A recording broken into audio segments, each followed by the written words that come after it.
మీనాని దొంగ అని నిందిస్తున్న ప్రభావతిని ఆపి రోహిణి బండారాన్ని సాక్ష్యాలతో సహా బయటపెట్టిన శివ అసలు ఇదంతా ఎలా జరగబోతుందనేది ఈ వీడియోలో తెలుసుకుందాం.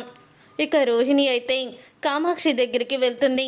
కామాక్షి దగ్గరికి వెళ్ళి రోహిణి ఇలా అంటూ ఉంటుంది, కామాక్షి ఆంటీ, అత్తయ్య నాకు మొత్తం చెప్పారు, కేసు ఎందుకు వాపస్ తీసుకున్నానో కూడా చెప్పారు అని అనగానే, అవునా, మా వదినికి నువ్వు గింజ కూడా నోట్లో ఆగదు, వెంటనే చెప్పేస్తుంది, అందులో నువ్వు ఇష్టమైన కోడలువేమో మొత్తం అన్ని నిజాలు చెప్పేసి ఉంటుంది అని అంటూ ఉంటుంది కామాక్షి.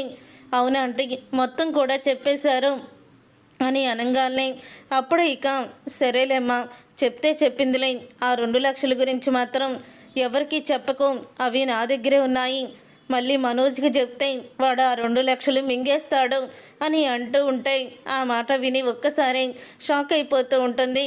ఇక రోహిణి ఆ 2 లక్షలు ఎలా తీసుకున్నారో కూడా చెప్పారు అని అనగానే, అవును పాపం ఆ మీనా బాలు ఎక్కడెక్కడ డబ్బులు అప్పు చేసి తీసుకొచ్చి ఆ లాయర్కి ఇస్తే ఆ లాయర్ కేసు వాపస్ తీసుకోవడానికి మీ అత్తగారికి ఇచ్చాడు, మీ అత్తగారు డబ్బు చూసేసరికి ఆ కేసు అయితే వాపస్ తీసేసుకుంది అని అంటూ ఉంటే ఆ మాట విని అప్పుడు ఇక చెప్తూ ఉంటుంది రోహిణి, అవునవును, మా అత్తగారికి కొంచెం డబ్బు పిచ్చి కదా, అందుకే అలా చేస్తుంటారు అని అంటూ ఉంటుంది రోహిణి. ఇంతలో ఇక రోహిణి ఆ డబ్బులు కొట్టేయడానికి ప్రయత్నించడానికి ఇక అంటూ ఉంటుంది కామాక్షితో, మొన్న ఫేషియల్ చేయమన్నారు కదా అంటే చేస్తాను కూర్చోండి అని అంటూ ఉంటుంది. ఇప్పుడేమి వద్దమ్మా, పనుంది అని కామాక్షి అంటూ ఉంటే, నాకు ప్రతిసారి ఖాళీ అవ్వట్లేదా అంటే మొన్న కూడా మిమ్మల్ని బాధ పెట్టానని అనిపించింది, రండి కూర్చోండి, మీకు కొత్త ఫేషియల్ ఒకటి చేస్తాను అని వెంటనే ఇక కామాక్షిని అక్కడే కూర్చోమని చెప్పి తనకి ఫేషియల్ వేసి తన కళ్ళకి కీరా దోస ముక్కలైతే పెడుతుంది. ఆంటీ, ఈ ఫేషియల్ అస్సలు కూడా కదలకూడదు, మాట్లాడకూడదు, సరే నాకు పని అయిపోయింది నేను వెళ్ళొస్తాను అని అంటూ ఉంటుంది రోహిణి. సరే రోహిణి వెళ్ళిరా అని అంటూ ఉంటుంది. తలుపు జారేసి వెళ్ళు, అసలే రోజులు బాగోలేవు అని చెప్తూ ఉంటుంది కామాక్షి. ఇక వెళ్ళినట్టే వెళ్ళి ఇక తలుపులు వేసినట్టు వేసి ఇక వంటగదిలోకి వెళ్ళి ఎక్కడ పెట్టిందా అని మొత్తం కూడా డబ్బులు వెతుకుతూ ఉంటుంది రోహిణి. మొత్తానికి డబ్బాలో రోహిణికి డబ్బులైతే కనిపిస్తాయి. డబ్బులు కనిపించడంతో అప్పుడు ఇక రోహిణి అయితే ఆ డబ్బులు తీసుకొని ఏమీ తెలియనట్టు మళ్ళీ మెల్లిగా బయటికి వచ్చేస్తుంది. ఇక విద్యకి ఫోన్ చేసి 2 లక్షలు వచ్చాయి అని అంటూ ఉంటుంది. 2 లక్షలు ఎక్కడ సంపాదించావు అని అడుగుతూ ఉంటుంది విద్య. అప్పుడు ఇక విద్యకి జరిగిందంతా చెప్పడంతో, మొత్తానికి మీ ఆనికిలాగా నువ్వు కూడా డబ్బులు మింగేసేదాని అయిపోయావన్నమాట అని అంటూ ఉంటుంది. ఇవేమీ కష్టార్జితమో రక్తం చిందించి సంపాదించిన డబ్బులో కాదు, ఆ మీనా తమ్ముడు కేసు వాపస్ తీసుకోవడానికి మా అత్తగారు లాయర్ దగ్గర తీసుకున్న లంచం, పర్వాలేదులే పద అని అంటూ ఉంటుంది రోహిణి. నీకు భలే అవకాశాలు దొరుకుతాయి ఇలాంటి విషయంలో అని చెప్తూ ఉంటుంది విద్య. తర్వాత ఇక గుణ అయితే డబ్బులు ఎప్పుడు తీసుకొస్తుందా రోహిణి అని ఎదురు చూస్తూ ఉంటాడు. ఇంతలో శివ అనుకుంటూ ఉంటాడు, అసలు బావ ఫోన్ కొట్టేసి బావ ఫోన్లో ఉన్న వీడియోని మీడియా ముందు వైరల్ చేయించింది ఎవరై ఉంటారు, బావ ఫోన్లో ఉన్న వీడియో గురించి అక్కకు కూడా తెలియదు, బావ ఎవ్వరికి కూడా చెప్పలేదు, మరి అలాంటప్పుడు వీడియో గురించి ఎవరికి తెలుసు అని అనుకుంటూ ఉండగా అప్పుడే ఒకరోజు శివ తన గుణతో చెప్పిన విషయం అయితే గుర్తు చేసుకుంటాడు. ఇక గుర్తు చేసుకొని, అవును ఆ రోజు నేను గుణతోనే ఈ విషయం చెప్పాను, ఇక గుణాని ఇదంతా చేసింటాడు, ఈ గుణ సంగతి తేలుస్తాను అని కోపంతో రగిలిపోతూ శివ అయితే గుణ దగ్గరికి బయలుదేరుతారు. ఇక రోహిణి అయితే గుణ దగ్గరికి వస్తుంది. రోహిణి గుణ దగ్గరికి వచ్చి, ఇదిగో నువ్వు అడిగిన 2 లక్షలు వెంటనే వాడిని కేరళ తీసుకువెళ్ళి వైద్యం చేయించు అని అంటూ ఉంటుంది రోహిణి. ఇక మా డబ్బులు చూసి గుణ అయితే చాలా ఆనందపడుతూ ఉంటాడు. ఇప్పటికిప్పుడు నీకు 2 లక్షలు ఎక్కడి నుంచి వచ్చాయి అని అడుగుతూ ఉంటాడు.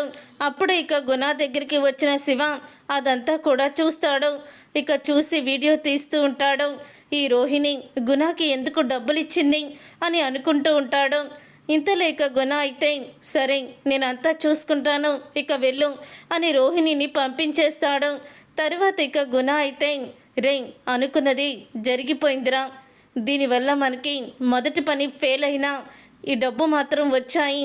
ఆ శివ వీడియోని వైరల్ చేయించి ఈ రోహిణి బాలు ఫోను కొట్టేయడంతో మనం వైరల్ చేయించాం కదా, కానీ అది మనకు మాత్రం నిరాశ మిగిల్చింది. ఆ బాలు మీనా ఇంట్లో నుంచి వెళ్ళిపోతారేమో అనుకున్నాను. ఆ శివగాడు జైలుకి వెళ్తాడనుకున్నాను, కానీ ఇదేమీ కూడా జరగలేదు అని అంటూ చెప్తూ ఉంటాడు గుణ. ఇక గుణ అలా అనేసరికి ఒక్కసారి షాక్ అయిపోతూ ఉంటాడు శివ.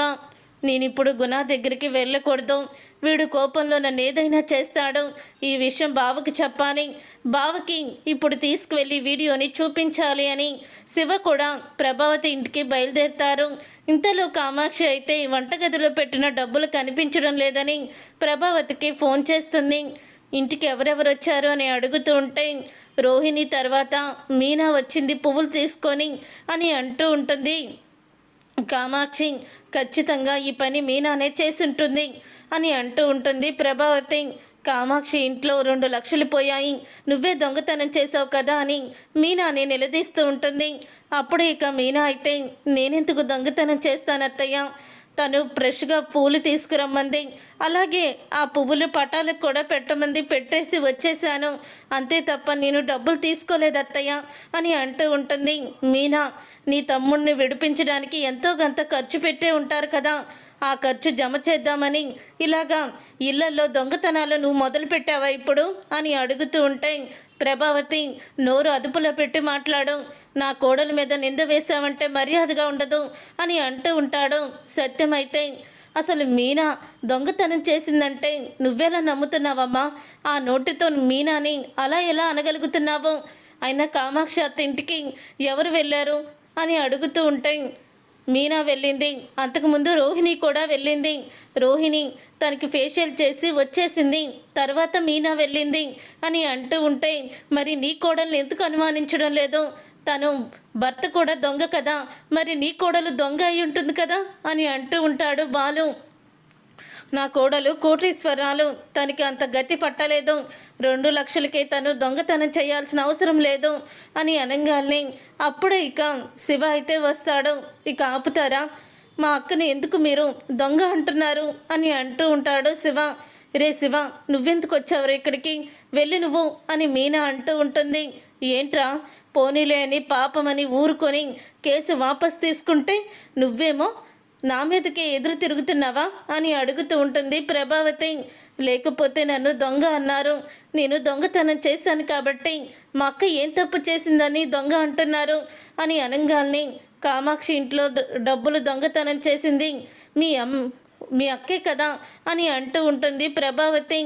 కామాక్షి వాళ్ళ ఇంట్లో దొంగతనం చేసింది మా అక్క కాదు, మీ పెద్ద కొడలు, లేకపోతే మీ పెద్ద కొడలికి 2 లక్షలు అప్పటికప్పుడు ఎలా వస్తాయి, ఇదిగో చూడండి ఆ గనాకి డబ్బులు ఇస్తుంది, ఈ వీడియో చూడండి, అలాగే మా బావ ఫోన్ కొట్టేసి మా బావ ఫోన్లో ఉన్న వీడియోను కూడా వైరల్ చేసేలా చేసింది కూడా మీ కోడలే అని నిజాన్ని బయట పెడతాడు. అది చూసి ఒక్కసారి షాక్ అయిపోతూ ఉంటారు అందరూ కూడా. అప్పుడే రోహిణి అయితే ఇంటికి వస్తుంది. ఏంటత్తయ్య, మళ్ళీ ఈ శివ వచ్చాడేంటి, అయినా వీళ్ళని ఇంట్లోకి రానివనని చెప్పారు కదా అని అంటూ ఉంటుంది రోహిణి. అప్పుడే మీనా రోహిణి చంప పగలగొడుతుంది.